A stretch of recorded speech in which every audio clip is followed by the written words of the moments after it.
কি বড় না ছোট? আমার মনে পড়ে গেল এই বিএসএফ আসছে দেশের পাহারায়, এদেরকে বুদ্ধি দিলে যাবে না, আমার কথা শুনবে না।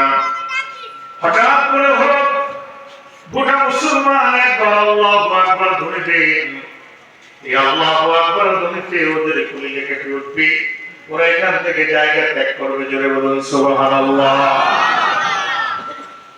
এই তাকবীর দিলে শয়তান দূর হয়। আল্লাহ রাসূল বলেছেন মুয়াজ্জিন প্রথম কি বলে? আল্লাহু আকবার। সবাই শুনেন না মনে হয়, জোরে বলে না কি বলে? মুয়াজ্জিন শুরুতে বলে আল্লাহু আকবার। আল্লাহ নবী বলেছেন মুয়াজ্জিন যখন আযান দেয় আল্লাহু আকবার ধ্বনি দিলে শয়তান পিছন থেকে বায়ু ছাড়তে ছাড়তে পালায়। সুবহানাল্লাহ বলবেন না? আল্লাহু আকবার ধ্বনির দাম আছে না? এখনো যুবক